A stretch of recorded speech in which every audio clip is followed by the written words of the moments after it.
धन्यवाद तुषार साहब। और हमारे सम्मानित नेता भाई राम प्रकाश गुप्ता जी, बहन कमलजीत जी और सभी मंडल अध्यक्ष। उसकी घर की छत के नीचे मिलता है, उसकी चौखट पर मिलता है, वो देन भी अटल बिहारी वाजपेयी जी की है, जिस पर इस देश के यशस्वी प्रधानमंत्री नरेंद्र मोदी जी और इस प्रदेश के बहुत ही ऊर्जावान मुख्यमंत्री आदरणीय श्री नायब सिंह सैनी जी काम कर रहे हैं।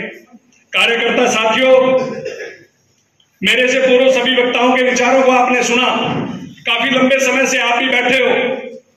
हमारा एक ही मत है, एक ही ध्येय है, एक ही उद्देश्य है कि जो मार्गदर्शन परम श्रद्धेय आदरणीय अटल बिहारी वाजपेयी जी हम सब कार्यकर्ताओं को मूल मंत्र के रूप में देकर के गए हैं।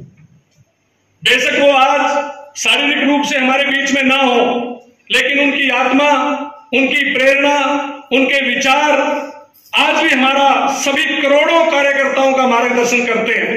कार्यक्रम आयोजित किया जा रहा है, जिस प्रकार मुझसे पूर्व सभी वक्ताओं ने उनके बारे में बड़े विस्तार से बताया और ये भी बताया कि ये वर्ष है जो उनके जन्म शताब्दी वर्ष के जो कार्यक्रम है ये पूरे वर्ष में चलेंगे। इससे पहले भी हमने सभी बूथों पर यह कार्यक्रम करने का काम किया था कि उन बूथों के ऊपर माननीय अटल जी को नमन करने का काम किया था और सभी साथियों को साथ मिलकर उन्हें श्रद्धांजलि देने का काम किया था।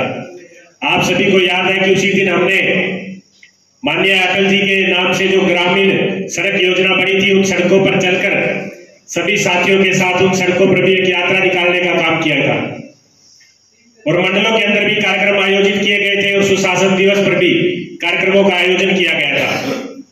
मुझसे पूर्व सभी वक्ताओं ने बड़े विस्तार से उनके जीवन के बारे में बताया कि किस प्रकार का एक प्रेरणा देने का जीवन उनका रहा है और भारतीय जनता पार्टी के कार्यकर्ताओं के लिए नहीं, इस भारत के हर मनुष्य के लिए प्रेरणा देने का काम इस प्रकार का जीवन माननीय अटल जी का रहा।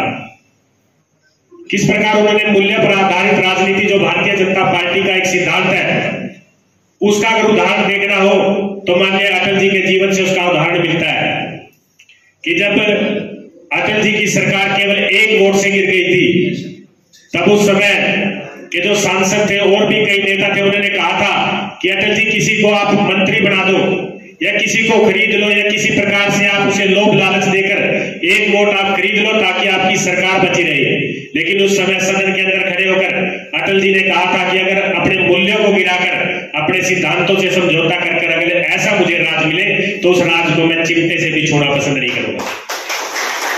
इस प्रकार की प्रेरणा उन्होंने देने का काम किया।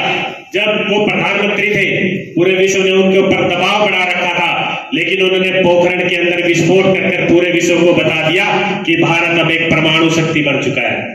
किस प्रकार भारत को मजबूत किया, उसका उदाहरण हमें उनके जीवन से मिलता है। और जब जिस प्रकार मुझसे पूर्व वक्ताओं ने बताया कि उन्होंने अनेक योजनाएं हमारे भारतवासियों के लिए बनाई।